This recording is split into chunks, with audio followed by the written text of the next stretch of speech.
Foda-se a hipocrisia. É melhor não acreditar em nada do que viver uma crença falsa. Observações. Imprima este livro. Não compartilhe a sua versão impressa com ninguém. Não sou escritor. Escrevi tudo em um dia e quando mandei para a edição de português o significado do livro inteiro se perdeu. Logo, a versão aqui exposta é a beta e está com erros ortográficos. Sou ex-judeu, ex-gordo, ex-pobre, ex-drogado e ando com favelados. Já sei que este livro envolve riscos. Logo, não precisam me informar mais do mesmo. Vocês só estão lendo este livro porque sou tudo isso e porque cometi diversos erros que todos vocês adoram. Graças a isso, vocês vão ler este livro. O que é triste. Não quero nada de vocês. Se for útil, compartilhe. Se não for, apague. Algumas alterações serão feitas. Este livro é gratuito e poderá ser baixado para sempre. Já sei que sou louco, doente e todo o resto. Não precisam me informar ou ir atrás do meu passado. Meu passado é aberto a todos. Ganhei todo o meu dinheiro através do mercado de opções na bolsa de valores. Isso é declarado e não preciso falar mais sobre isso.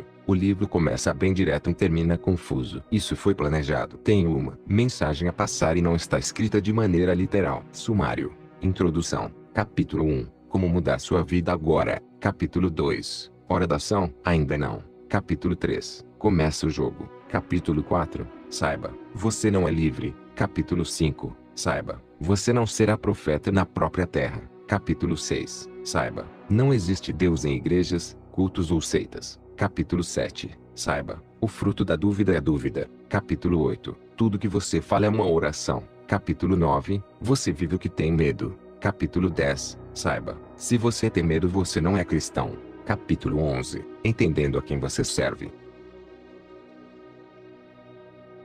Introdução. Não compartilhe seus sonhos com quem não se importa. Você já teve a impressão de que está tudo errado? Você já teve a impressão de que não pertence a este mundo? Você já percebeu que você consegue enxergar os erros dos outros? Você já percebeu que os outros se acostumaram a se sentirem mal e não falarem nada? Você já teve a impressão de que poderia fazer diferença neste mundo? Você já chegou a admitir que tem ciência do seu potencial, mas ele sempre é apenas um potencial? Bem, creio que todos da nova geração já devem ter se sentido assim. Quando nós vemos nossos pais assistindo a TV Globo, comentando Cidade Alerta ou outras coisas, eles acabam tentando nos condicionar a acreditar no mesmo. Na verdade, nossos pais até gostam que isso passe na TV. Isso acaba gerando medo, insegurança e desespero na maioria das pessoas. E com o medo as pessoas evitam sair de casa e sempre ficam seguras nas costas dos pais. O tempo passa e nossos pais não conseguem mais nos entender e nós não conseguimos entendê-los. Do que vale uma vida perdida? Do que vale viver condicionado ao medo ou a todas essas sugestões que são bombardeadas em todas as mídias? Por que você se sente forte mas nunca se põe à prova? E se põe, tem dúvidas se vai dar certo. E lógico, sempre dá errado. Preciso admitir algumas coisas no lugar deles. A verdade é que a maioria dos pais falharam. Eles podem não admitir, mas sabem. Eles não querem que você saiba, pois, se você souber,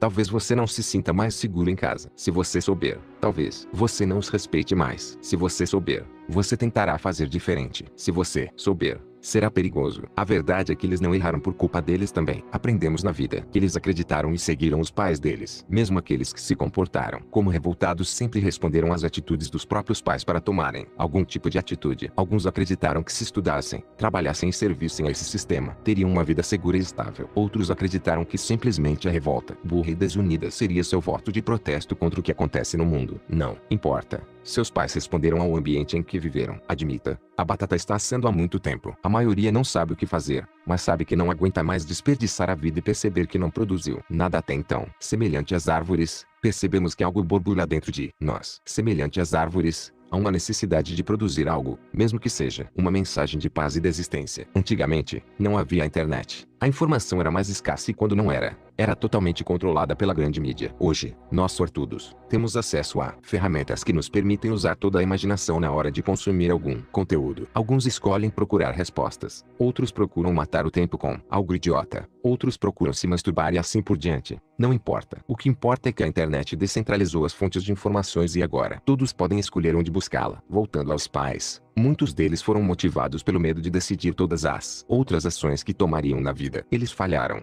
mas querem ensinar isso para vocês. Se proteja. O mundo não vai mudar. Faça algo seguro. Tenha medo. Se preocupe. Pense antes. Não dê um passo maior. Lembre-se disso. Eu te avisei. Bem, vocês escutaram isso o tempo todo. Provavelmente não perceberam que ao absorverem esse tipo de informação, Mesmo que relute, vá inconscientemente aceitar e se lembrar disso quando algo der errado. Aos poucos, você vai se tornando uma versão diferente, mas igual deles. Aos poucos você vai entendendo que você, mesmo sabendo e forte por dentro, acaba absorvendo o ambiente, porque isso te favorece, já que caso algo aconteça, eles acreditam no mesmo que você e apoiarão a sua afirmação. O que você não sabe ou evita concordar é que eles foram ensinados assim. Eles já acreditam nisso tão piamente e já tiveram tantas provas disso na vida que tentar discutir é como conversar com uma porta. Como dizer para eles que eles estavam errados se toda a vida deles fora criada baseada nessas afirmações? Como você vai contradizê-los se a visão e toda a criação de vida deles foi baseada nessas informações? É impossível você vencer por argumentos. Eles vivem isso, eles criam isso e eles nem sabem disso. E mesmo se soubessem, teriam que admitir a burrice de viverem acreditando nisso. São poucos os pais que fariam isso, pois colocariam o filho em terreno inseguro. Um terreno que eles mesmos nunca foram capazes de explorar. Você sente que pode, você sente que deve, você sente que conseguiria. Mas o que vocês fazem nessa situação? Tenta persuadi-los. Não consegue, óbvio. Eles estão certos porque vocês vivem o mundo deles e não eles o seu traço. Se revoltam,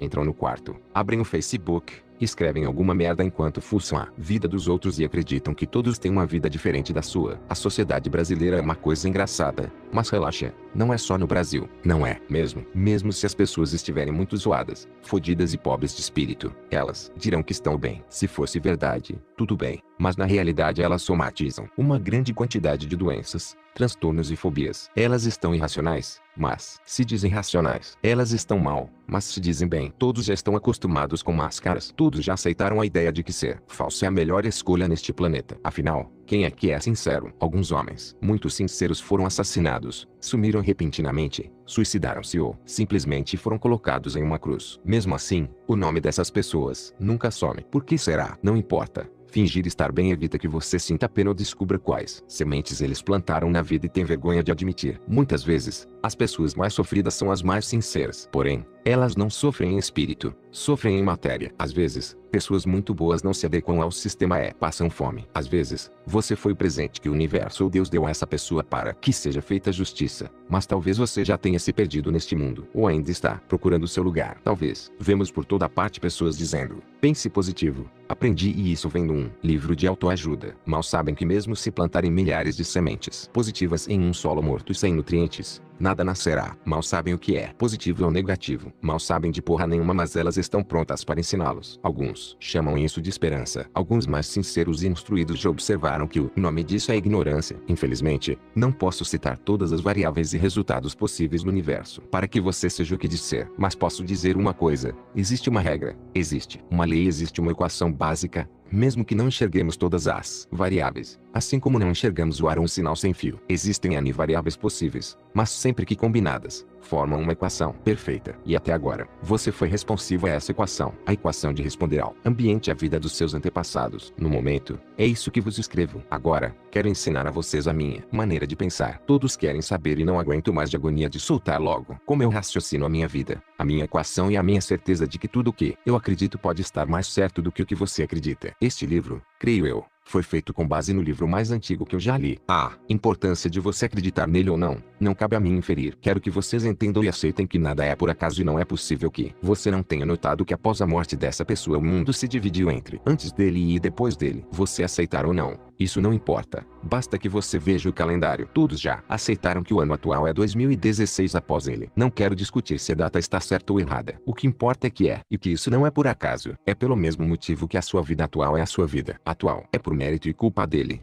Aceitem ou não. Se estou fazendo uma grande merda expondo meu modo de pensar, peço desculpas, mas irei fazê-lo mesmo que ocasione a raiva de muitas pessoas. Capítulo I. Como mudar sua vida agora. Sempre que eu começo qualquer projeto ou mudança de vida eu me atento às pessoas que estou envolvendo. Para alguns, isso é preconceito. Para outros, isso é exigência. Para mim, isso é ciência. Antes de envolver alguma pessoa aí, ou aceitar alguma ideia ou projeto eu me questiono. Isso vem do meu coração ou vem do mundo? Porque eu quero fazer isso. Este é o melhor momento. Qual a minha motivação real em que isso dê certo? Será que eu absorvi isso por causa de tanta informação em que acabo me expondo? Facebook, Instagram, Qual a minha exigência com as pessoas que estarão envolvidas? Não importa. Na maioria das vezes eu preciso decidir tão rápido quanto eu decidia. Na bolsa de valores, algumas oportunidades não permitem que você pense muito antes de executá-las. Sempre que eu decido colocar meu coração em algo, entendo que aquilo se torna importante para mim. Para mim, as ideias e projetos que faço são mais importantes que o dinheiro que possuo ou a falsa estabilidade que existe nesse sistema mundano. Por quê? Não vou discutir com vocês, mas aprendi a aceitar a ideia de que devo decidir qual é minha missão no mundo. Eu devo decidir qual semente quero plantar. O vitimismo sempre me enojou. O vitimismo me transforma em uma pessoa impotente e tenho ciência que impotência é algo que não admito em minha vida. Logo, adquiri a consciência de que devo ser sincero em pagar o preço do que eu quero realizar. Se vou receber ou dever mais, o resultado me mostrará. E já entendi que ninguém pode me julgar. Bem, se isso é muito importante para mim, logo percebo que é semelhante a uma pérola. Afinal, está dentro do meu coração. Não deis as coisas santas aos cães, nem lanceis as vossas pérolas aos porcos, para que não lhe metam as patas e, voltando-se, vos dilacerem. Mateus 7,6. Deste modo, percebo que quando tenho uma grande ideia ou um grande projeto, não devo sair por aí contando a todos. Algumas pessoas chamam isso de superstição. Para mim, isso é ciência. Como eu posso explicar a alguma pessoa sobre alguma ideia totalmente nova ou algo extremamente diferente do que as pessoas estão acostumadas a observar no mundo? Como eu posso explicar a 99% das pessoas se, por observação, já percebi que vivem em estado de miséria mental? Não estou julgando. Estou dizendo fatos. Estou falando de percepção. Se eu tenho uma grande convicção sobre algo, já sei que devo guardar para mim, ou compartilhar com pessoas que tenham a mesma vibração que eu. Chamo essas pessoas na minha vida de irmãos de fé. Se eu saio por aí contando todos os meus objetivos e sonhos, as respostas das outras pessoas podem me afetar assim como, invariavelmente, a sujeira da lama em que vivem os porcos. Mesmo com a melhor bota ou a melhor roupagem, sei que sairei todo sujo com as crenças e os valores que essas pessoas vivem. Elas acreditam nisso. Elas vivem isso, e quem sou eu para contradizer o óbvio? De quem é a culpa? Minha. Eu que pedi a opinião ou permiti que essas pessoas afetassem a minha ideia. Eu que permiti a sujeira, a interferência. Logo, eu que devo recolher o fruto dessa aberração. Para mim, é óbvio que nessa equação é a única coisa que irei recolher a frustração. Mais uma ideia perdida que provavelmente outra pessoa terá e fará no meu lugar por ser mais competente na fé. Eu que não acreditei e acabei jogando aos porcos para me dizerem qual a opinião. Eu que errei. Vocês concordam? Se você concorda com isso, o primeiro passo para você parar de responder ao ambiente e criar a sua mudança de vida, level 1, é definir exatamente o que é valioso para você. Agora, o que é importante para você, o que você quer fazer, do que você reclama e quer mudar, o que você quer ter, o que você precisa. Desliga o Facebook e pense 10 minutos na sua vida. Escreva abaixo a sua ideia. Lembre-se, só você pode se julgar neste momento. Bem, esse é o seu tesouro. Essa é a sua pérola. E você, neste momento, irá protegê-la. Capítulo 2. Hora da ação? Ainda não. Hora da meditação e oração. Tendo definido o que é importante para mim, chegou a hora de agir. O primeiro impulso de qualquer pessoa é sair por aí procurando quem pode ajudar ou como. Devo começar. Eu não começo por aí. Em verdade, já percebi que a maioria das pessoas que agem assim acabam sendo tomadas pelo desespero. Desespero, para mim, é sinal claro de falta de fé. Eu não estou falando da fé em Jesus Cristo ou em Buda. Estou falando de falta de fé na vida mesmo. Essas pessoas ainda não perceberam que o que dizem acreditar está totalmente desconexo com o que acreditam de verdade. Algumas pessoas ficam tão impressionadas com a autoajuda que começam a repetir diversas frases bonitas para motivar os outros. Em verdade, todo o conhecimento dela ainda está em nível consciente. Está fresco. Ela acabou de receber e quer sair por aí contando a boa nova para os outros. Mas não parece óbvio que ninguém vai acreditar? É óbvio. Mas mesmo assim as pessoas agem dessa maneira em nome dessa tal esperança. Esperança que basta ler alguma coisa para que esse algo faça parte da vida dela. Na minha sincera opinião, isso é tão ridículo quanto os padres que ficam nas igrejas falando do que nunca viveram. Afinal, a quem querem enganar? Eu não sou contra a autoajuda. Em verdade, sou muito a favor. No mundo em que vivemos, se você não criar uma força interna muito superior à força externa, você não vai resistir à pressão. Neste mundo, se você não se ajudar, nunca poderá ajudar ninguém. E se você não está se ajudando, isso é um caso sério de sadomasoquismo mental. Continuando, se eu já decidi o que quero proteger e qual é a minha pérola, eu vou, primeiro, protegê-la. Não em um ato egoísta, mas em um ato inteligente de saber que devo compartilhar sobre essa existência somente com as pessoas que eu sinto que devo fazê-la. Agora, explicarei por que meditação e oração são o segundo passo do meu processo. Vocês podem não admitir, mas todas as casas, edifícios, castelos e barracos, antes de existirem, passaram pela cabeça de alguém. Primeiro, o engenheiro ou alguém capacitado pela vivência vai analisar o terreno. Esse processo, às vezes, não é feito do dia para a noite. Admita, nós vivemos em um mundo de densidade. existe. Ou seja, mesmo que isso seja mentira, todos acreditam nisso. Logo, essa é nossa verdade atual. Algumas coisas levam algum tempo. Cabe ao seu sentido lhe dizer e guiar. Em todo caso, você já visualiza aquele empreendimento naquele lugar. Feito esse procedimento, chega a hora do arquiteto. Algumas pessoas assemelham Deus ao arquiteto. Nessa situação, sendo nós a imagem e semelhança do mesmo, nós somos o arquiteto de nossas próprias vidas. O arquiteto visualiza, imagina, cria e dá forma física através da ação de desenhar. O arquiteto usa tanto o lado direito quanto o lado esquerdo do cérebro. Para vocês entenderem melhor, o lado esquerdo é responsável pela parte lógica, o lado direito pela parte criativa. Antes de ensinar o próximo passo, farei uma pergunta a você. Você ainda acredita no que escreveu no primeiro capítulo? Se você ainda acredita, siga em frente. Caso contrário, volte e reescreva. Respondeu-lhes Jesus: em verdade, vos digo, se tiverdes fé, como um grão de mostarda que seja, e disserdes a este monte, passa daqui para colar, há de passar, nada vos será impossível. Mateus 17,20. Vocês podem não admitir, mas quando eram crianças gostavam de desenhar. Mesmo que você não gostasse, isso pode ter ocorrido porque seu lado direito do cérebro acabou atrofiado de tanto usar apenas o esquerdo. Isso acontece porque nosso sistema sabe que pessoas criativas acabam sendo perigosas. Por isso, nosso sistema educacional privilegia apenas o lado esquerdo. Vocês podem não saber, mas vocês foram massacrados por informações que pouco lhe importam ou que na verdade só passou a crença e os valores que o mundo quer que vocês saibam. O sistema educacional brasileiro foi muito inteligente em exercitar apenas o seu lado esquerdo. Se você usar apenas o lado esquerdo, você acaba perdendo o lado mais poderoso da mente humana. Não vou entrar em muitos detalhes agora. Existe o Google para isso. Mas você foi testado dos 7 aos 17 anos. Se você fez apenas o ensino médio completo, em provas repletas de conteúdo não necessário ou até mesmo falso, o sistema governamental sabe como utilizar isso. Talvez você tenha tido a mesma sorte que eu e as milhares de pessoas que estão desenvolvendo uma doença conhecida como transtorno de déficit de atenção. Se você teve essa sorte e seus pais foram inteligentes o bastante para não enfiar remédios, vide Ritalina, goela abaixo. Caso contrário, recomendo fortemente que você faça tratamento para encerrar com essa droga. Se você tem essa doença, provavelmente não absorveu tanta merda do nosso sistema educacional, mesmo que suas notas tenham sido medianas e você passou de ano. Afinal, estou aqui para confirmar a vocês. É isso que importa. Você pode ter sido afetado com a crença de ser burro ou não competente para realizar o seu sonho de vida. Caso esse seja o seu caso, deixo a frase de Albert Einstein: todo mundo é um gênio. Mas, se você julgar um peixe por sua capacidade de subir em uma árvore, ele gastará toda a sua vida acreditando que é estúpido. Vou resumir o meu pensamento. Vocês concordem ou não? Mesmo o sistema tentando enfiar goela abaixo um monte de porcaria. Graças a Deus eu dormia nas aulas e absorvi muito pouco da educação moderna. Tanto que para escrever este livro admito minha incompetência para escrever sem erros ou em outras línguas. Mas mesmo assim fiquei rico, né? Logo, não preciso me preocupar, pois aprendi a usar o sistema. Não me orgulho disso e por isso escrevo este livro. Meu desejo é capacitar vocês que se sentem burros e perdidos. Nos próximos capítulos falarei sobre isso, e posso pagar alguém que faça essas tarefas, sabendo que todos vocês podem ter tido o lado direito do cérebro atrofiado. O próximo exercício: desenhe tudo que você escreveu nas linhas do primeiro capítulo. Um exemplo: se você quer ser cantor, desenhe-se no palco. Se quer palestrar, desenhe-se palestrando. Se quer ser pintor, artista ou seja lá o que for, desenhe da maneira que quiser, com os símbolos que quiser, aquilo que você deseja ser. Exercite-se como uma criança que voltou a acreditar que é possível decidir quem você quer ser e produzir. Naquela hora, chegaram-se Jesus e os discípulos com esta pergunta: quem é o maior no reino dos céus? Ao que Jesus chamou uma criança, colocou-a no meio deles e disse: em verdade, vos digo, se não vos converterdes e não vos tornardes como as crianças, não entrareis no reino dos céus. Mas quem se tornar humilde como esta criança,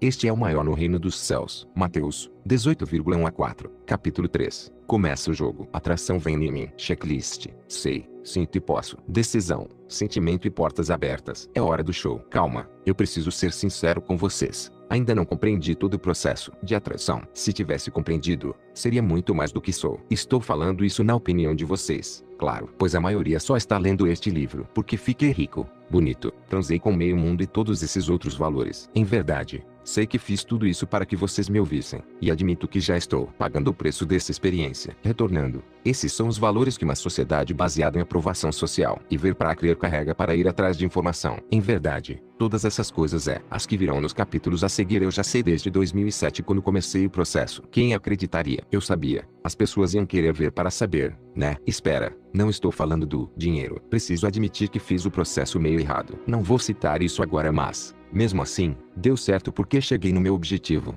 estava bem protegido, no meu coração. O que quero dizer com tudo isso? Mesmo eu não sendo uma geração de valor, tenho a ensinar assim como aprendi muito com os mendigos na rua e os meninos na favela, e estou disposto no final deste livro a discutir todos os pontos aqui descritos. Não baseiem o sucesso de vocês ao sucesso relativo que tive. Baseie o sucesso desta mensagem à vida de vocês. Por isso, volto a repetir a importância de vocês protegerem o que vocês acreditam. Ninguém vai realmente acreditar se não ver. Então, não percam tempo discutindo ou transferindo o sonho de vocês para todos. Isso pode e vai afetar no processo. Se você tiver menos força para acreditar do que a pessoa em que você passou a informação, você vai falhar logo de cara. Eu errei algumas vezes no processo e direi algumas coisas para aliviá-los durante a mudança de vida. Como no início todos nós estamos com sentidos muito desalinhados, algumas vezes vamos errar e confiar nas pessoas erradas. Não se preocupe, porque isso não afetou efetivamente na equação quando você o percebeu. Talvez você precisasse errar dessa maneira para receber uma informação nova pela vivência. E graças, sempre é no momento certo. Na bolsa de valores, quando percebemos que estamos em uma operação que já não faz mais sentido, devemos encerrar a posição o mais rápido possível, porque o prejuízo só será maior. Traduzindo, no início do processo, pode ser que seus sentidos estejam errados. Não se desespere, mas, se você perceber isso, encerre a conexão e saia andando. A falha ainda está em você e vou prosseguir nos próximos capítulos. Vou falar para vocês coisas que acredito serem de extrema importância saber antes de agir. São coisas que vão melhorar os seus sentidos. Neste processo, o seu sentimento será a bússola. Você para de usar apenas o lado esquerdo do cérebro e permite-se guiar por uma força maior cuja qual seus pais, amigos e companheiros não conhecem. Essas coisas permitem que você abra a porta mais rapidamente. Essas coisas permitem que você atinja mais rapidamente e com mais eficiência o seu objetivo. Eu realmente acredito que uma pessoa pode chegar longe só com esses 3 primeiros capítulos. Mas também acredito que ela irá com muito mais rapidez, muito mais longe se assimilar e aceitar as informações a seguir. Talvez você não goste do que vai ler a seguir, mas eu preciso dizer. Capítulo 4. Saiba, você não é livre. Você se acha livre quando deseja algo. Você se acha livre porque não depende de nada. Definam nada. Dinheiro, mulher, paz. Em verdade, todos nós somos seres facilmente condicionados. Somos condicionados desde pequenos a acreditar que somos o que somos e desejamos o que achamos que desejamos. Talvez você já tenha percebido que até uma simples propaganda na TV pode influenciá-lo a desejar ser ou a querer algo. Não. Antes de falar sobre mídia, PNL e outras coisas, quero ir mais a fundo. Todos nós estamos presos, ou todos nós somos sujeitos a leis. A gravidade não permite que você voe. A eletricidade não permite que você coloque o dedo na tomada. Essas são leis físicas. Você não é livre e não será livre, com ou sem dinheiro. Preciso lembrá-los, mesmo que ainda permaneçam nessa ideia imbecil. Se nós não somos livres, o que nos condiciona? Eu poderia listar aqui milhares de coisas, mas começarei pelo mais simples. Você é livre apenas para decidir uma coisa: servir o bem ou servir o mal. Basicamente, a única coisa em que você é livre é a sua intenção. Antes de explicar isso, devo alertar: as pessoas que possuem intenção definitivamente ruim estão em vantagem sobre você. Esse sistema ainda é dominado por pessoas que declaradamente se assumem ruins no interior. Por que isso ocorre? Porque elas podem roubar. Elas têm mais liberdade que nós neste mundo. Elas estão mais livres que você neste momento. Mas, entenda, isso tudo é passageiro, e mesmo que tenha durado alguns milênios de anos, tudo isso tem um sentido e não explicarei agora. Elas possuem mais recursos que vocês. Mas que tipo de recursos? Os recursos que elas têm é o de obter inapropriadamente coisas que não são delas. De maneira física,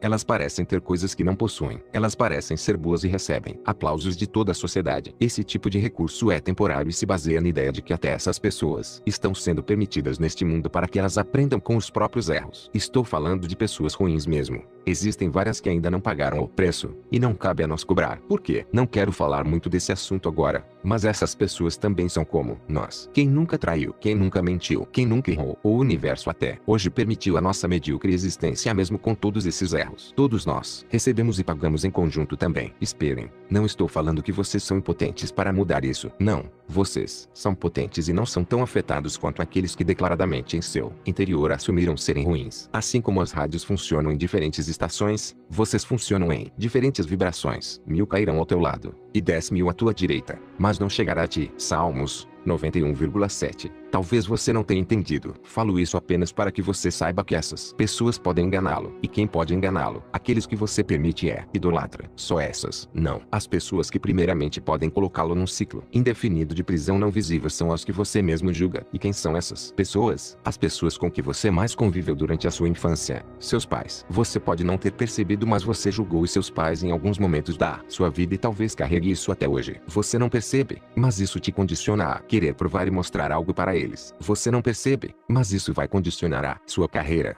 a sua vida e todo o seu fruto. Antes mesmo de citar a idolatria, preciso dizer a vocês que o ciclo do julgamento é infinito. Enquanto vocês continuarem a julgar os outros, vocês experimentarão da mesma situação para entender o porquê agem assim. Todas as pessoas se dizem livres, procuram a liberdade. Essa liberdade é falsa. Nós somos escravos, escravos dos nossos desejos, escravos dos nossos impulsos, escravos dos nossos vícios. E preferimos isso muito mais aceitar o que Deus ou o universo impõe como lei. A primeira e mais importante lei que preciso dizer para vocês é essa: enquanto vocês julgarem o ANS aos outros, vocês viverão no mesmo ciclo. Alternadamente, o julgador se tornará o julgado. Alguns de vocês não vão entender a importância disso, mas eu preciso ressaltar que vocês precisam aprender a aceitar que as pessoas erram. Seus pais erraram. Vocês não precisam carregar o peso disso e podem, a partir de agora, modificar isso. Não julgueis e não sereis julgados, pois, como julgardes, assim sereis julgados. E com a medida com que medirdes ser-vos-eis medidos. Porque vês o argueiro no olho de teu irmão, ao passo que não enxergas a trave em teu próprio olho. Ou como dizes a teu irmão,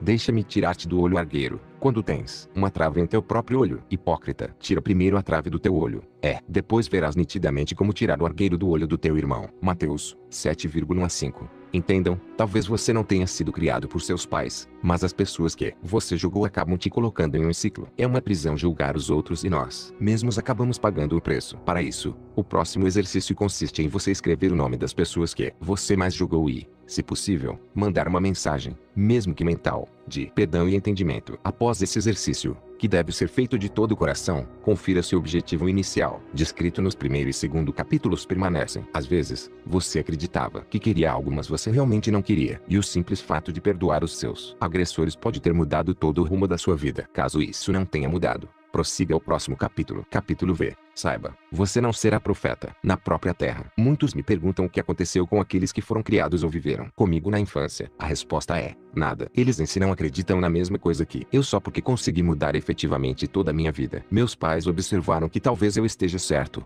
apesar de não estarem certos disso. Meu irmão, que trabalhou comigo durante meus anos mais gloriosos na bolsa de valores e também enriqueceu com isso, também não acredita no mesmo que eu digo acreditar. Isso vale para todos os meus colegas de escola. Entenda, todo o processo de mudança de vida é totalmente pessoal. Você pode fazer para provar aos outros, mas eles não querem saber realmente. É muito difícil para que compreendam o que você compreende agora. É engraçado que as pessoas não sabiam que Jesus Cristo não conseguiu fazer milagre nenhum em Nazaré. As pessoas sabiam quem eram seus pais, seus irmãos seus amigos. Quando ele regressou a Nazaré e não conseguiu realizar nenhuma obra grandiosa, ele disse: foi a sua pátria e pôs-se a ensinar na sinagoga deles. De onde lhe vem essa sabedoria e essas forças? Dizia a gente, cheia de pasmo. Pois não é o filho do carpinteiro? Não se chama Maria sua mãe, e seus irmãos Tiago, José, Simão Judas, e não vivem no meio de nós suas irmãs todas? De onde lhe vem, pois, tudo isto? E encontraram um obstáculo nele. Jesus, porém, lhes disse: em parte, nenhuma encontra o profeta menos estima do que em sua pátria e em sua própria casa. E não realizou ali muitas obras poderosas, porque eles não tinham fé. Mateus 13,54-58. Ou seja, saiba que você definindo o que quer na vida e definindo o que decidiu acreditar, ninguém vai querer saber ou apoiar só porque você está falando. O que fazer diante disso? Preciso ser sincero com vocês. Quando você vive na casa dos seus pais, você acaba vivendo dentro do padrão vibratório da casa deles. Quando você vive na dependência dos seus pais, você acaba tendo que se sujeitar a todas as crenças e regras impostas por eles. É muito difícil que vocês realizem obras grandiosas na casa dos seus pais. É preciso entender que o primeiro passo talvez não seja sair de lá sem rumo algum. Alguns de vocês não têm fé suficiente para fazer isso, mas talvez, dentro de alguns de vocês, existe fé suficiente para modificar o ambiente, seja para a casa da avó, de um tio ou de algum conhecido. Isso irá ajudá-lo a ver o mundo sob outro prisma. É o início de um processo de mudança. Entenda que talvez isso afete o que você escreveu nos primeiro e segundo capítulos. Caso isso aconteça,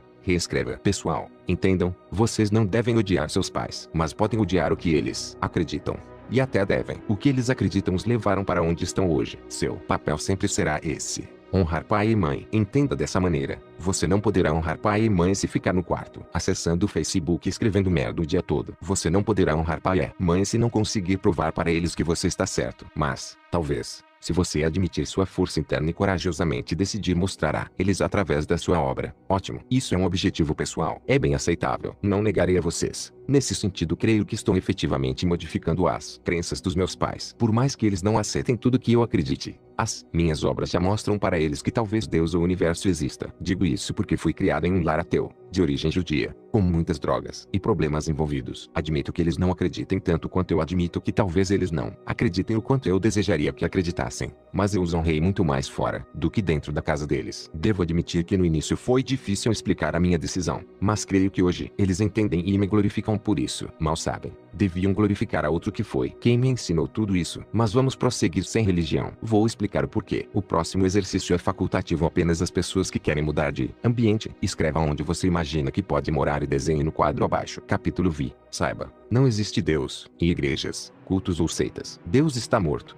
Nos homens, desde os tempos mais primórdios da humanidade, o homem provou não saber lidar com o poder. Não posso negar, estudei em uma ótima escola, mas a mensagem do Evangelho é extremamente poderosa. Prova disso é a própria existência do Vaticano, da numerologia do ano em que estamos e as próprias guerras. Alguma coisa na sua vida foi por acaso? Isso também não. A verdade é que a maioria dos homens que tocam nessa mensagem acaba procedendo exatamente da maneira que Jesus disse que aconteceria. Perdem a razão. Ele mesmo previu as guerras. Previu que o homem não conseguiria lidar com todo esse poder e enlouqueceria. Previu que não era possível provar para os outros, através do ver para crer. Jesus previu tudo isso. Mesmo assim, os próprios padres, pastores, pais de santo dirigentes espirituais não percebem o quanto pervertem a mensagem do Cristo. E quem se prejudicou com isso? Você.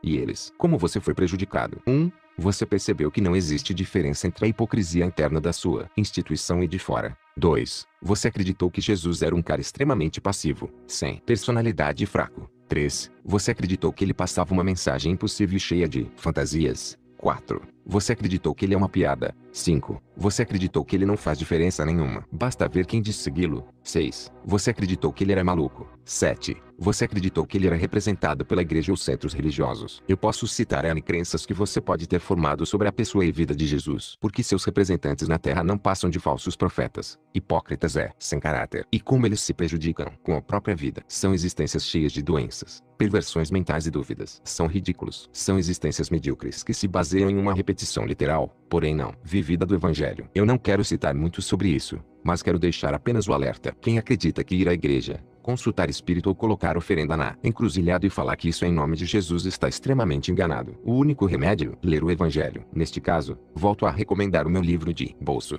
A Mensagem Viva do Cristo por Huberto Rodin, a melhor tradução para o português. Minha opinião. Não pretendo estender esse assunto por agora. Quem tiver curiosidade sobre o que ele falou, vai atrás desse livro. Basicamente, Deus não habita em templos, mas sim no coração de todos os homens que aceitam e abrem sua porta para uma escolha óbvia. Você pode escolher a quem serve. A sua intenção. Pode ter certeza, se você não entendeu até agora, você é condicionado a servir alguém, mesmo que não queira, e seu inconsciente sabe muito bem disso. Resumindo, esse Deus que todos clamam está morto, porque não vive no coração destes homens. O exercício deste capítulo é o seguinte: pare de frequentar a sua igreja, pare de procurar Deus nos espíritos, nas seitas. Comece a entender que o templo é você. Os outros templos são os outros e todos fazem parte de um grande templo que permanece desunido. Entendam, essa lição é a mais difícil. Caso você queira parar de ler o livro por aqui, tudo bem, porque vai ficar pior. Mesmo eu tentando ser o mais leve possível. Eu vou resumir bem minha relação com todo o meu passado. Todos sabem que eu frequentei todas as religiões possíveis e imagináveis para a minha idade. Então,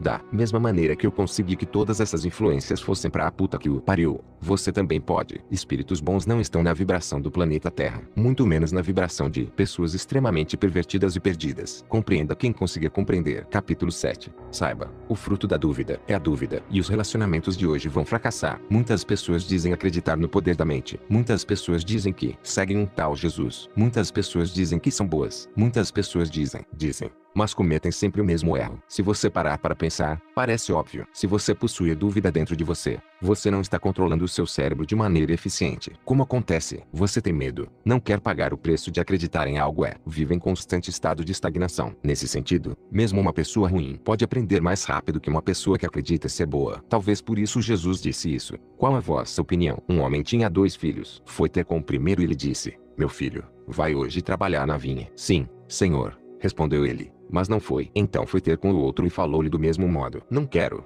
respondeu este. Mas depois se arrependeu e foi. Qual dos 2 cumpriu a vontade do pai? O último, responderam eles. Disse-lhes Jesus: Em verdade, vos digo que publicanos e meretrizes entrarão no reino de Deus antes que vós. Veio João e apontou-vos o caminho da justiça. Vós, porém, não lhe destes fé, ao passo que publicanos e meretrizes creram nas suas palavras. Vós o vistes, mas nem por isso vos convertestes depois, nem lhe destes fé. Mateus 21,28-32. O pior erro que pode acontecer em sua jornada é a hipocrisia. O que isso significa? Seja bom ou seja mal, mas seja. O que acontece atualmente é que muitas pessoas se dizem boas, se dizem profetas da fé, se dizem cristãos. Dentro do coração destes só existe dúvida e seus frutos na vida são quase escassos. Eles vivem em estado de medo constante. Como uma pessoa com tamanho poder e que diz eu acredito no poder da mente pode ter dúvida. Isso acontece porque as pessoas acreditam que basta saber para viver. Isso é um grande engano. Como eu disse, algumas pessoas tentam ler 1000 livros a fim de ter resultado, mas mal vivem uma frase do que é proposto. As pessoas vivem em um constante estado de hipocrisia entre os que dizem que sabem,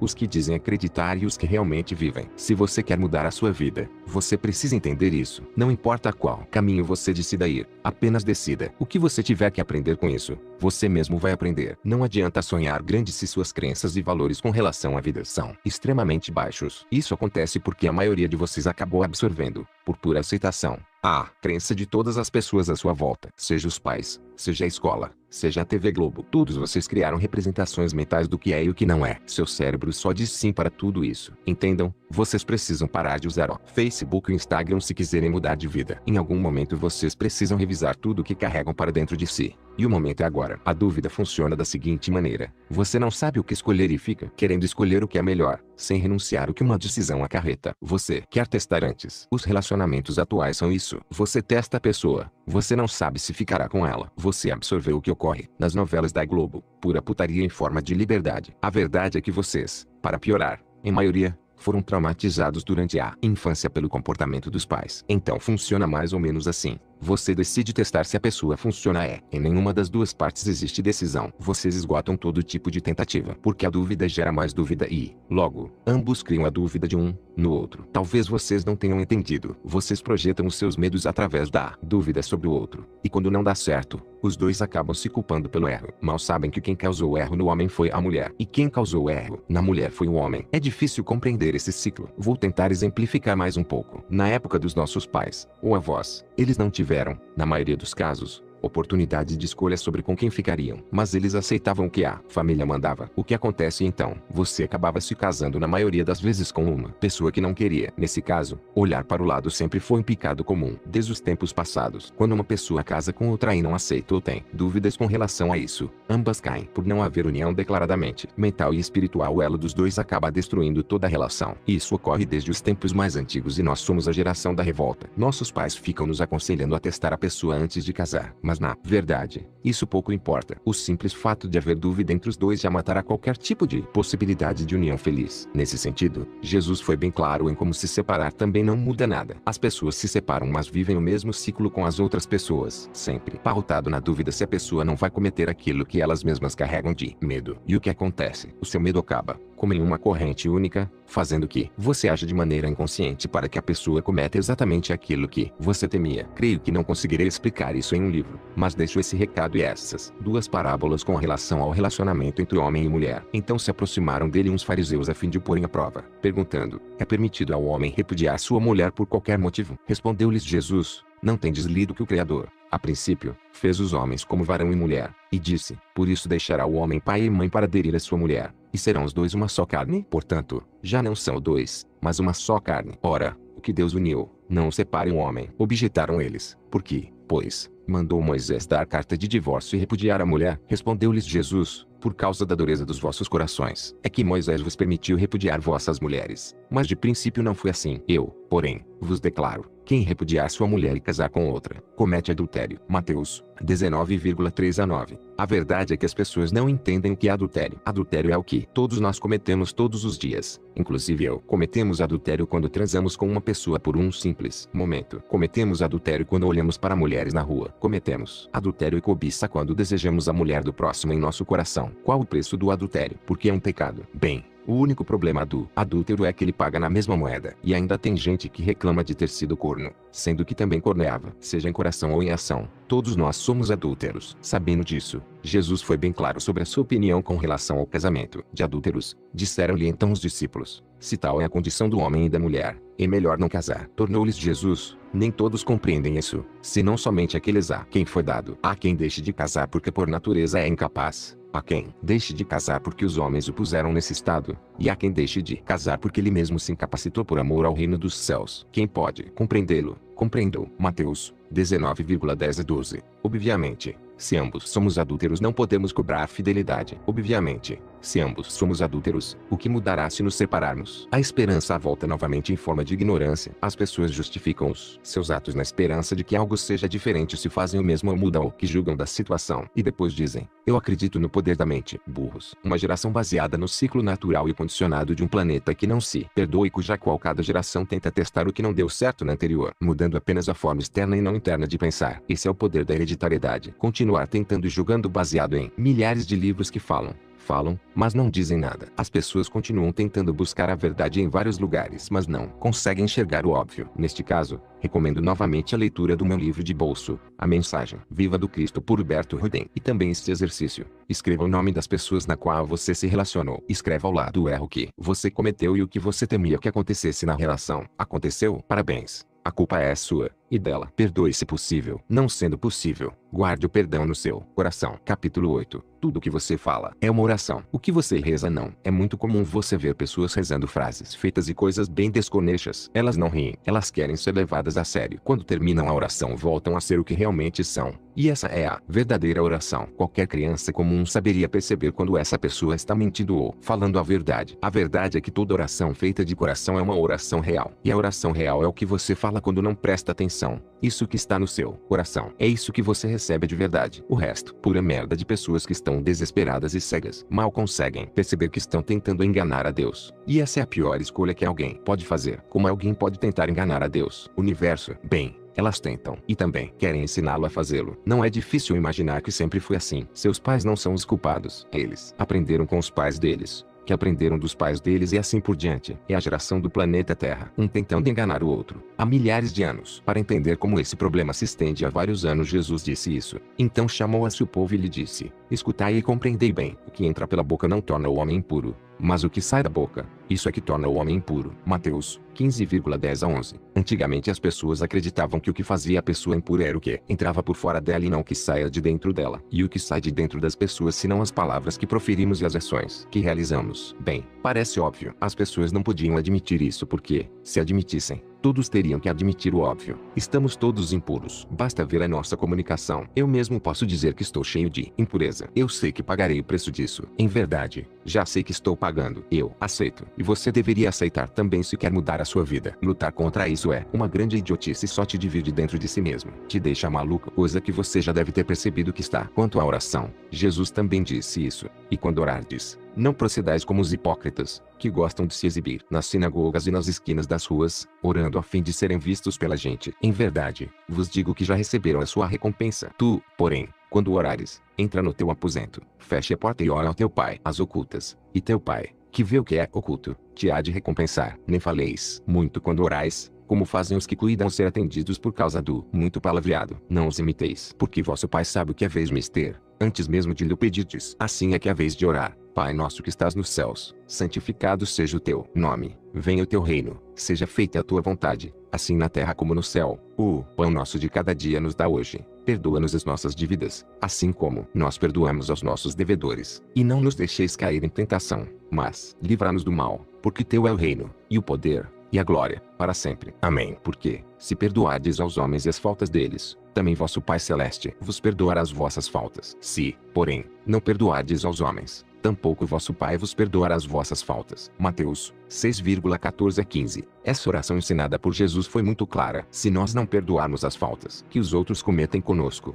nós também não seremos perdoados. Mas o que isso significa? Significa basicamente o ciclo do erro. Nós julgamos, nós nos tornamos, nós vivemos, nós não nos arrependemos e nós continuamos a cobrar o próximo. Talvez você não entenda de maneira espiritual o que essa mensagem diz. Porém, tentarei trazer luz à ciência para explicar esse fato. Se você ainda não percebeu. Você deve a todos e todos o devem. Quanto mais você cobrar do próximo, mais o próximo irá cobrá-lo. E esse ciclo nunca terminará. Mas eu nunca fiz nada de errado. Bem, isso é o que uma mente programada na hipocrisia e na cegueira diria. Mas, para estes, recomendo que parem o livro por aqui, pois não servirá para nada. Basicamente, estou falando o seguinte: a única oração que Jesus ensinou se baseia em perdoar o próximo para ser perdoado. Basicamente, o que nós damos, nós mesmos recebemos. E o que nós estamos dando, apenas cobrança. E reclamamos de estarmos sendo cobrados. Como eu já disse nos capítulos anteriores, os que agem no mal estão na nossa frente em maior número. Este planeta está dominado por eles e nós estamos escondidos. Basicamente, o que está acontecendo é algo semelhante a isso. Muitos dos que são os primeiros serão os últimos, e muitos dos que são os últimos serão os primeiros. Mateus 19,30. Sim, o mal está ganhando no planeta. Isso não é julgamento. É fato. É óbvio. O que as pessoas não percebem é que isso ocorre porque o bem ainda não despertou de dentro das pessoas. Deus continua morto. Eu vou explicar melhor à luz da ciência. Vivemos em estado vibracional. Nós temos a capacidade de atrair e repudiar. Isso é natural como a planta cresce em bom terreno. Como nós, brasileiros, somos de maioria corrupta, mentirosa e malandra. Obviamente isso reflete em todo o nosso sistema. Nós, por inconsciência, mesmo que saibamos, atraímos e permitimos o sistema que hoje está aí. Um sistema ineficiente e corrupto. Mudar as pessoas vai mudar? Em verdade, é óbvio que não. Será que isso é só conosco? Vá para Portugal e veja se não pagam preço semelhante ao nosso. Isso é por acaso? Primeiro, as pessoas não mudaram a forma de pensar. E mesmo se mudassem, o governo sabe bem como dificultar tal processo. Basta que você continue com a educação do jeito que está e abra as portas para mais pessoas que aceitam um sistema corrupto. A melhor opção que Cuba. Bem, a inteligência do sistema é a mesma inteligência que a nossa. Eles são tão malandros quanto nós mesmos. Mudar as pessoas não vai mudar nada. Mudar o nosso pensamento e atitude sim. Isso vai mudar o Brasil. Caso apenas o governo mude, o processo será semelhante ao que acontece na separação. Você pode mudar a pessoa, mas será o mesmo tipo de sistema. Porque estamos recebendo exatamente o que precisamos. Como as pessoas podem acreditar em Deus, ou universo,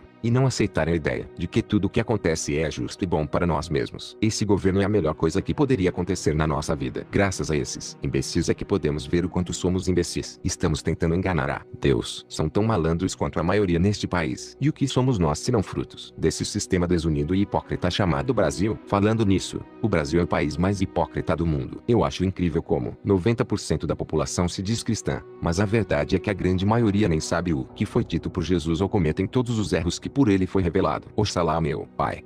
É o que dizem em bom nome. Resumidamente, para encerrar o capítulo, este país não mudará apenas pela nossa oração. Nosso país mudará quando a nossa oração for sincera e alinhada com a nossa ação. Quando o povo se unir para mudar. Enquanto isso não ocorrer, paguemos o preço. Portanto, para mudar a sua vida, esqueça um pouco o sistema e concentre-se primeiro em arrumar o que está de errado dentro de você, para que o que está fora se arrume naturalmente. O próximo exercício é o seguinte: pare de fazer orações falsas e mentirosas. Mude sua forma de falar e revise a sua forma de pensar durante uma semana. Evite notícias e TV por 2 semanas. Capítulo 9. Você vive o que tem medo, e o que você tem medo não devia assustá-lo. Vejo por todos os lados pessoas perguntando qual a fórmula mágica para ser rico. Para ser sincero, a fórmula completa eu desconheço, mas eu conheço uma fórmula que, com certeza, te empobrece. O medo de ser pobre. Eu acho engraçado como as pessoas temem a pobreza. Engraçado que essas mesmas pessoas se dizem cristãs. A fórmula mais básica para ser pobre é ter medo disso. E por quê? O medo consegue congelar seu cérebro e fazer com que você perca o controle. Em verdade, o medo consegue rebaixar o seu estado de espírito e com isso você não consegue raciocinar direito. O medo de ser pobre pode ter diversas causas. Pode ser porque seus pais viviam repetindo isso. Pode ser porque você realmente acredita em por acaso ou pode ser porque você está tão apegado a seus vícios que tem medo de não conseguir mantê-los. O mais engraçado é que as pessoas não percebem. Sempre que são tomadas pelo medo, elas perdem exatamente aquilo que temem perder. E a velocidade com que perdem é totalmente proporcional à quantidade de medo que existe dentro dela. Atração.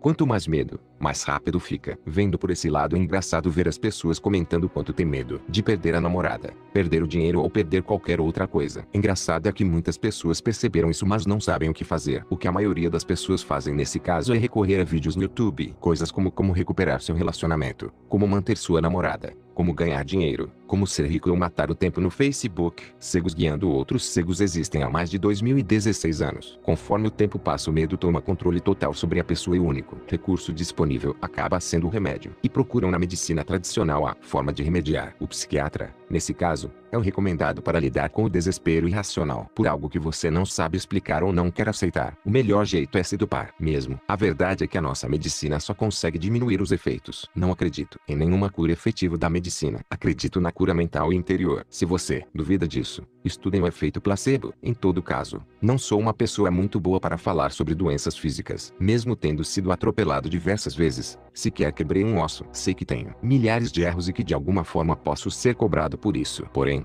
ainda não tive nenhuma doença grave para que eu seja provado em fé. E mesmo se eu tiver, meu convênio é o SUS. Creio que um bom livro sobre esse assunto seja Você Pode Curar Sua Vida, de Louise Hay, onde ela retrata como se recuperou de um câncer. Bem, voltando ao assunto, você vive o seu medo, de alguma maneira, seja pela TV que está te bombardeando de desejos irracionais, usando uma PNL barata, mostrando como é positivo usar o shampoo da Gisele ou ter o carro do Neymar. Você está cada vez mais tomado por uma vontade insana de ser rico. E isso favorece os ricos, que já estão. Idolatrem os ricos. A verdade é que desde os tempos mais primórdios da humanidade o homem valoriza aquele que possui maior riqueza. De certa forma, os homens ricos sempre estão em evidência. De certa forma, você só está lendo este livro porque sou rico. Eu creio que uma pessoa rica de verdade passa pela pobreza. E a verdade é que, quando você não teme a pobreza, você entende o óbvio. É possível viver bem de qualquer jeito. Mas por que ser rico? A verdade é que a grande maioria hipócrita das pessoas justifica a sua riqueza como forma de ajudar as outras. Sejamos sinceros. Quais dessas pessoas efetivamente ajudam as outras? Vamos parar para pensar como funciona. Você vende algo que deixa os outros malucos ou sedativos mentais. Álcool e cigarro, por exemplo.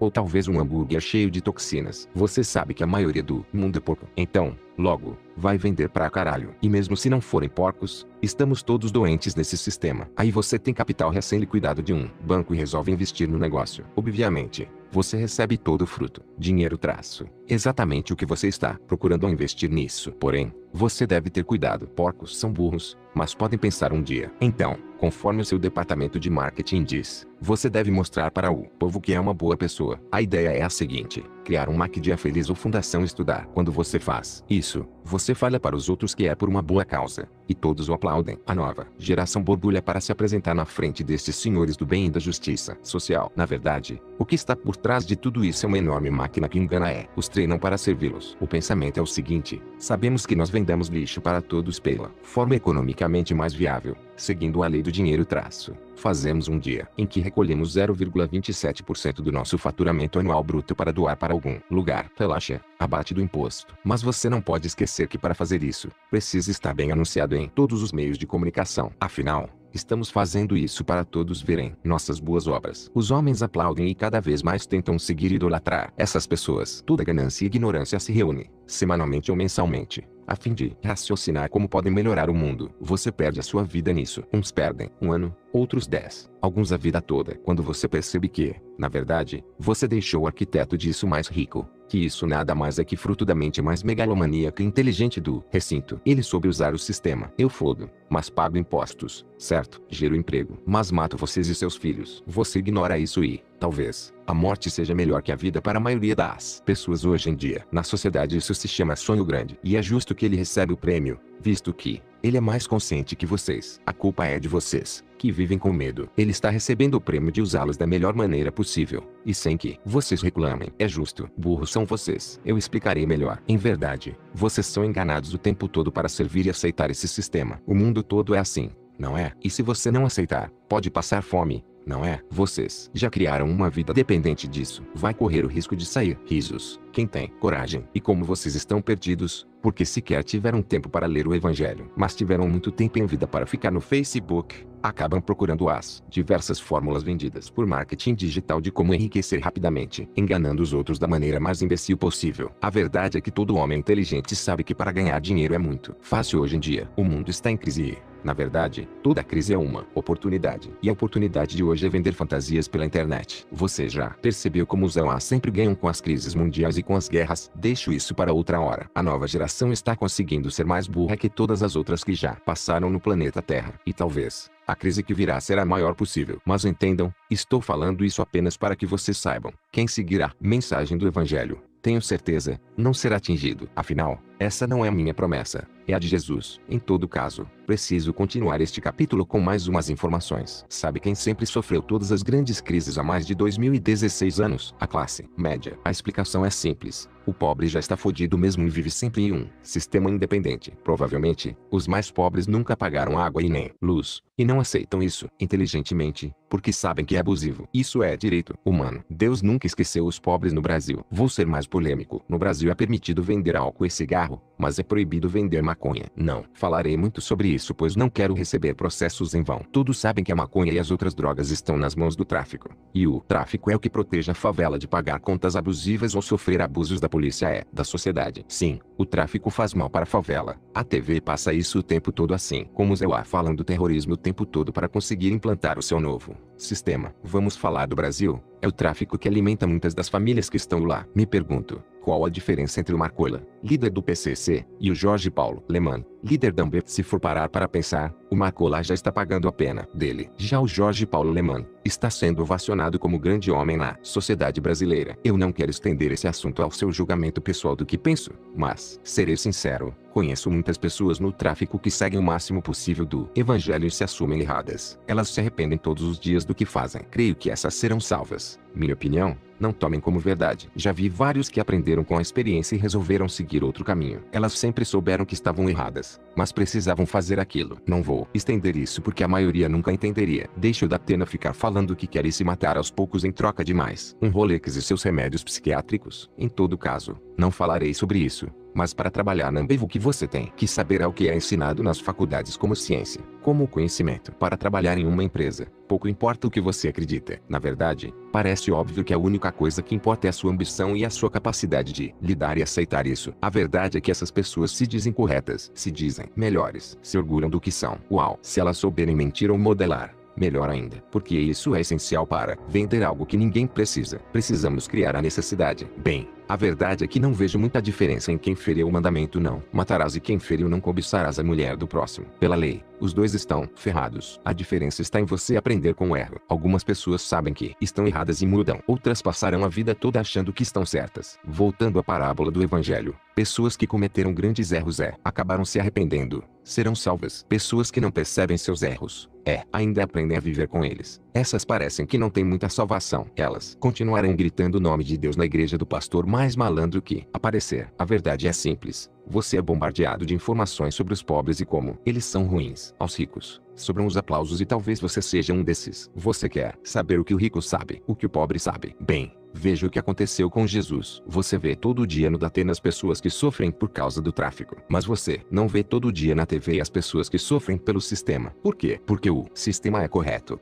Voltando ao assunto principal. O pobre sempre esteve fodido então pouco sofre com o sistema. E o rico? Bem, o rico já se aproveitou do sistema para esconder dinheiro em todos os lugares preparados para isso. Como todos sabem, eles já possuem dinheiro para umas 15 gerações e mesmo se perdessem tudo, não parece que existe diferença na vida de uma pessoa que tenha 100 milhões de dólares ou 10 bilhões. Os ricos estão privilegiados porque eles criaram o sistema desde o princípio. Desculpe, preciso dizer a verdade. Se você tem dúvidas sobre isso, procure descobrir como o Banco Central Americano surgiu. Então, se os ricos não sofrem pelo dinheiro, os pobres não sofrem porque já aceitaram. Quem sofre? Você que foi morno a vida toda. Como está escrito, conheço as tuas obras. Não és nem frio nem quente. Oxalá fosses frio ou quente. Mas, como és morno, nem frio nem quente, vou vomitar-te. Apocalipse 3,15 a 16. Assim na terra como no céu, não é mesmo? A classe média é a classe que, tecnicamente, está correta. Ela serve aos ricos e caga sobre os pobres. Ela tem medo de ser pobre e trabalha para o rico, querendo se tornar um deles. São movidas pelo medo. O medo é claro. Não querem se tornar a empregada que limpa a própria casa, ou o pintor que humilhou, ou o pedreiro que comeu longe da mesa. A classe média é a classe menos criativa de todas as classes. O pobre é criativo e unido na pobreza. O rico é criativo e unido na riqueza. A classe média é onde as guerras acontecem. É a classe mais desunida de todas. Como não sabem de nada, mas dizem saber de tudo. A classe média é famosa pela tão gostosa corrida de ratos. É interessante que, no Brasil, a classe média está em ascensão. É fácil fazer com que as pessoas fiquem nessa classe. O governo sabe muito bem que não consegue controlar o pobre, e que o impacto de mexer com os ricos são elevados para o sistema que parasitam nos órgãos públicos. Então cria-se um sistema artificial baseado na seguinte operação: dê algum tipo de assistencialismo para o pobre ter medo de perder, elevando-o para a classe média. Dessa maneira, Ele sempre vai ter medo de qualquer mudança no poder. Como as pessoas não se tocaram que são criadoras da própria realidade, o sistema se aproveita. E se as pessoas se tocarem, cria-se mais medo através da dependência, ou trazem pessoas traumatizadas pelo medo para o nosso sistema. Lembram-se de Cuba? Lá, tem vários que podem ser utilizados para aumentar a energia no país. Funciona mais ou menos assim. Eu lhe dou R$ 80 por filho. O quilogramas do arroz antes disso custava R$ 3. Agora custa 6. Eu não quero que você use seu poder criativo ou pense. Quero que você se torne dependente de mim. Lembre-se para sempre. Fui eu que criei este sistema. Não me tirem do poder, pois vocês não sabem o dia de amanhã. Então aquele que era pobre se torna classe média. Ele não percebeu, mas assinou sua sentença de morte espiritual. Agora, ele viverá em constante medo do sistema mudar e se acostumará a não produzir nada com a mente. Afinal,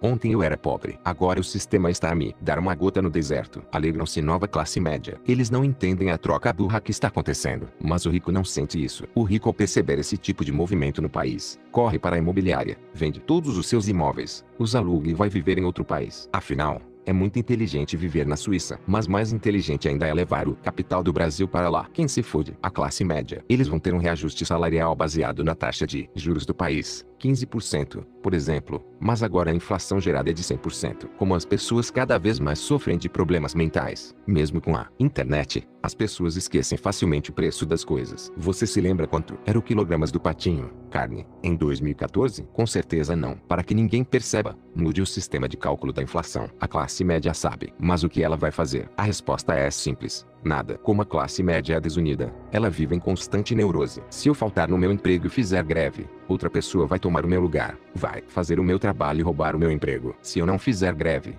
eu diminuo tudo em casa e aguento o tranco. Eles ignoram os pobres, então não sabem que vivem pior que eles. Assim como no mercado financeiro, essa piroca só aumenta com o passar do tempo. Preciso resumir este capítulo. Tem outros assuntos a falar. Eu preciso que você entenda o seguinte: a classe média é a pior das classes. É a classe que vive reclamando, mas não faz nada. É a classe mais desunida de todas e a mais disposta a trair. Preciso admitir uma terrível realidade. A classe média é a classe que concentra o maior medo de todas as classes. Mas, antes que você saia por aí matando toda a classe média, entenda, não é culpa de ninguém, porque a culpa é de todos. E o sistema sabe. Mas você votou nele, e você sabe disso. Lacra 13, votem Tiririca e Lula lá. Vocês não ligaram no passado e agora estão reclamando. A mudança no cenário deste país só vai ocorrer quando a classe trabalhadora parar de vez e não apenas no final de semana e no carnaval. Enquanto isso não ocorre, não perca seu tempo tentando achar uma solução para mudar o sistema. Deixa isso com quem está disposto a correr o risco de pagar o preço. Eu estou disposto a partir do momento que estou falando tudo isso neste livro. Quero que vocês se libertem e mudem esse sistema. Caso eu me foda, foda-se. Já vivi tudo que eu precisava viver. Pessoas sensatas como Rachel Sheherazade, Olavo de Carvalho e outros sabem o risco de falar e tomar a frente para esse novo tipo de pensamento. Você que quer mudar a sua vida, não precisa pensar nisso agora. Apenas saiba que não existe nenhum motivo para temer a pobreza. O que vocês devem temer é a classe média, ou a rica. Serei mais específico, disse Jesus a seus discípulos. Em verdade, vos digo que um rico dificilmente entrará no reino dos céus. Repito que mais fácil é passar um camelo pelo fundo de uma agulha, do que entrar um rico no reino de Deus. Quando os discípulos ouviram isso, observaram, aterrados. Quem pode então salvar-se? Jesus encarou-os e disse: para os homens isso é impossível, mas a Deus tudo é possível. Marcos 19,23-27. Basicamente, Jesus mesmo disse: os ricos estão mais fodidos que os pobres. Os ricos talvez achem que estão certos até o final da vida. Os pobres, bem, os pobres sempre foram tratados como o erro do sistema. A classe média será a classe mais sofrida, porque é a mais apegada ao dinheiro. O que a classe média não sabe é que quanto mais eles temerem e se apegarem ao dinheiro, mais eles vão se foder. E eles vão passar a vida toda atrás disso em troca do possível INSS. O dólar R$ 4 favorece o rico dolarizado. Para o pobre, não muda quase nada. Mas para a classe média, para terminar este capítulo e parar de confundi-los, passo a nova lição. Se vocês querem sair do ciclo, temam a riqueza. Tenham medo da riqueza e do poder que a riqueza pode trazer para vocês. Como todos sabem, o medo é a força mais poderosa no homem. Quando o homem teme a pobreza, ele empobrece mais. Para passar de nível, você terá que entender que o risco de ser rico é muito alto. Você pode perder sua alma,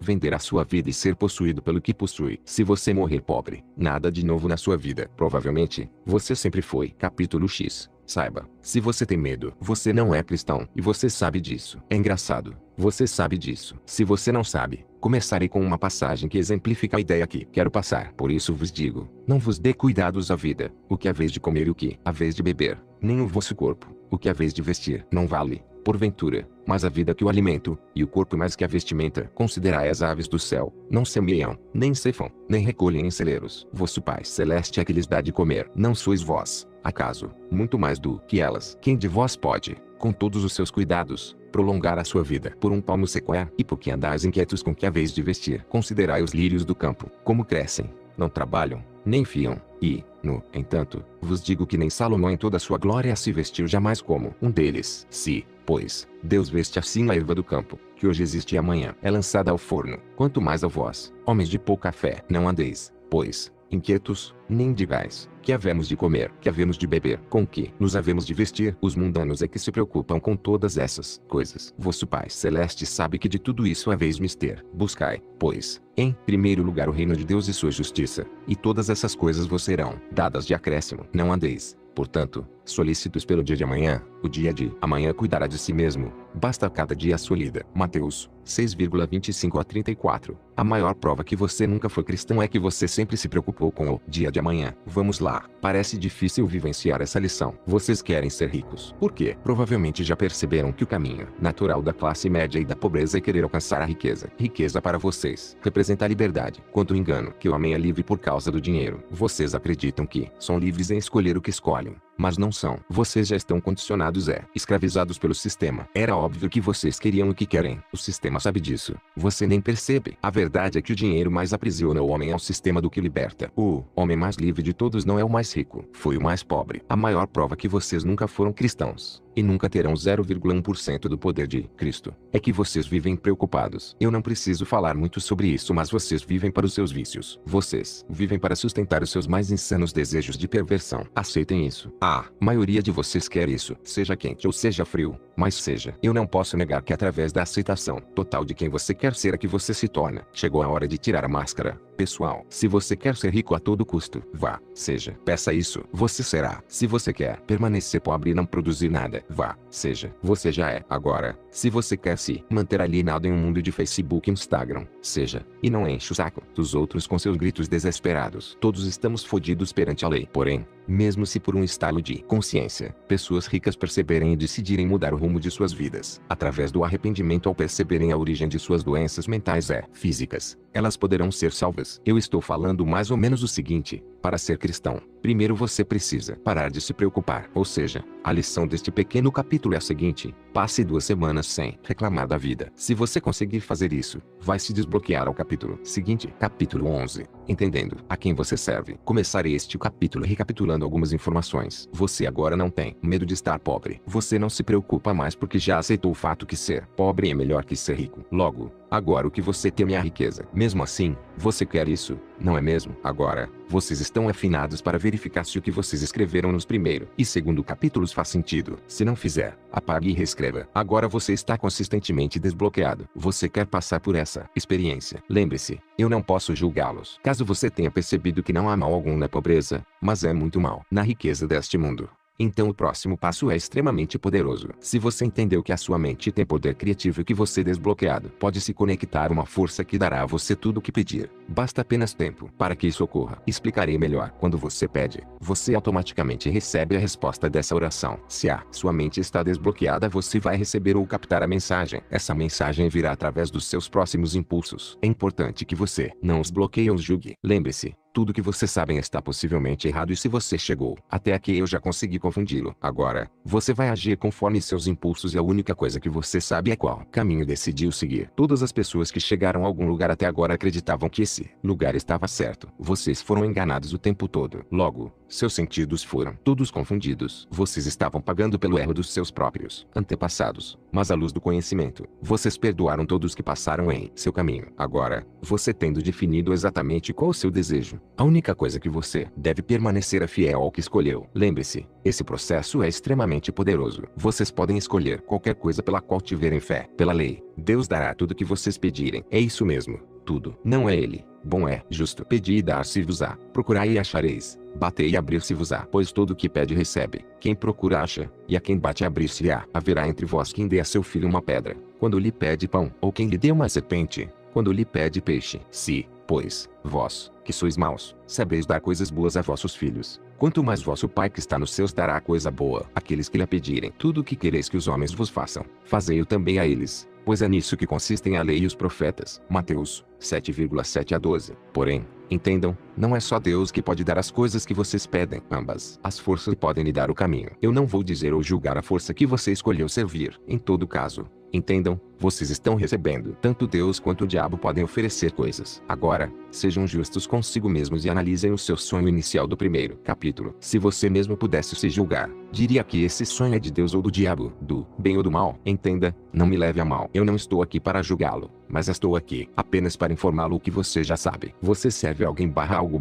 sentimento. Você não é livre. Aceitem e sirvam o Senhor que lhes convém. Sejam sinceros. Não há mal nenhum na sinceridade. Lembram-se, qual a vossa opinião? Um homem tinha 2 filhos. Foi ter com o primeiro e lhe disse: meu filho, vai hoje trabalhar na vinha. Sim, senhor, respondeu ele, mas não foi. Então foi ter com o outro e falou-lhe do mesmo modo. Não quero, respondeu este, mas depois se arrependeu e foi. Qual dos 2 cumpriu a vontade do pai? O último, responderam eles. Disse-lhes Jesus: em verdade, vos digo que publicanos e meretrizes entrarão no reino de Deus antes que vós. Veio João e apontou-vos o caminho da justiça. Vós, porém, não lhe destes fé, ao passo que publicanos e meretrizes creram nas suas palavras. Vós o vistes, mas nem por isso vos convertestes depois, nem lhe destes fé. Mateus 21,28 a 32. Agora, a lição deste capítulo é basicamente a seguinte: vocês não irão mais reclamar do que acontece. Vocês agora descobriram a quem servem. Se você admitir que você o serve, logo, ele te fará presente e obrigatoriamente terá que lhe dar tudo o que você pedir. Eu aceito que quero servir a este Senhor, nome do seu Senhor. Agora vocês não precisam mais se preocupar. A velocidade do processo é proporcional à quantidade de fé e submissão a este. Seja lá qual você escolheu. Agora, você é sincero. É um passo importante. Agora vocês não precisam mais reclamar da vida. Agora vocês não precisam mais se preocupar. Agora vocês entenderam que podem servir e receber do seu Senhor. Entendam, não acumuleis para vós tesouros na terra, onde a traça e a ferrugem os destroem, onde os ladrões penetram e os roubam. Pois onde está o teu tesouro, aí também está o teu coração. O olho é a luz do teu corpo. Se o teu olho for simples, estará em luz todo o teu corpo.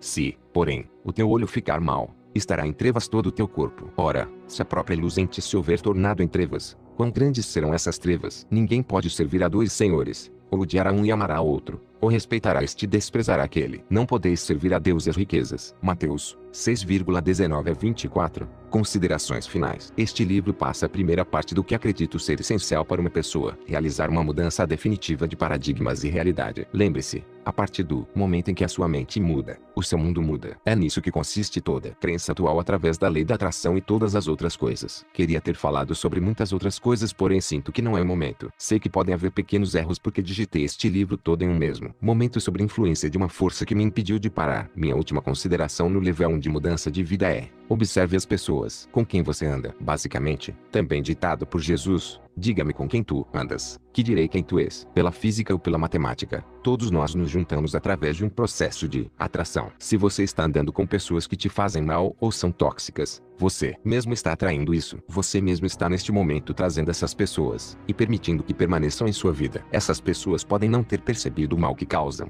porém, não cabe a você pagar o preço caso queira mudar o seu jeito de ser. Dizer um adeus temporário não quer significar um adeus eterno. É semelhante ao processo de sair da casa dos pais e mesmo assim, honrá-los. Não existe amizade entre a luz e as trevas. Não existe companhia entre o bem e o mal. Não existe como a água e o óleo se misturarem mesmo se colocados juntos. Não existe parceria entre os que são de bem e os que são de mal. Quem escolheu um senhor não pode ser amigo de quem escolheu outro senhor. Minhas considerações reais. Deus, obrigado por tudo, mas me sinto livre para sair do ciclo. A primeira parte da mensagem eu já passei. Quem não quiser ouvir que não ouça. Peço perdão para todos, mas eu precisava escrever este primeiro módulo. Agora, desejo que vocês parem de reclamar e comecem a compreender os eventos que ocorrem na própria vida. Usem sua mente criativa e seu espírito. Eu já falei, estamos no ano 2016, depois de Cristo. Se vocês querem aprender o que eu sei, busquem na mesma fonte que eu busquei. Não quero um real de vocês neste momento. Prefiro que compartilhem com seus amigos. Sinto-me livre para dizer: agora gastarei tudo o que juntei porque não preciso provar para mais ninguém. Continuarei a ser julgado e expulso de todos os lugares que for. Obrigado, Seara Bendita, Templo do Caboclo Tupinambá e Sultão das Matas, igrejas evangélicas, igrejas católicas, templos de maçonaria e todos os outros lugares em que passei e fui mal recebido. Antes que me cobrem, o próximo módulo sairá quando eu achar que deve. Quem quiser me corrigir, que corrija. Quem quiser rir, que ria. Fica a parábola que eu mais gosto para o final. Bem-aventurados sois vós, quando vos injuriarem e perseguirem caluniosamente disserem de vós todo mal, por minha causa. Alegrai-vos exultai, porque grande é a vossa recompensa nos céus. Pois do mesmo modo, também perseguiram os profetas que antes de vós existiram. Vós sois o sal da terra. Mas, se o sal se desvirtuar, com que se lhe há de restituir a virtude? Fica sem préstimo algum. É lançado fora e pisado pela gente. Vós sois a luz do mundo. Não pode permanecer oculta uma cidade situada no monte, nem se acende uma luz e se põe debaixo do velador, mas, sim, sobre o candelabro para alumiar a todos os que estão na casa. Assim brilhe diante dos homens a vossa luz, para que vejam as vossas boas obras e glorifiquem a vosso Pai Celeste. Mateus 5,11 a 16. Minha alma não é deste planeta. Estou ciente disso. Julguem-me à vontade.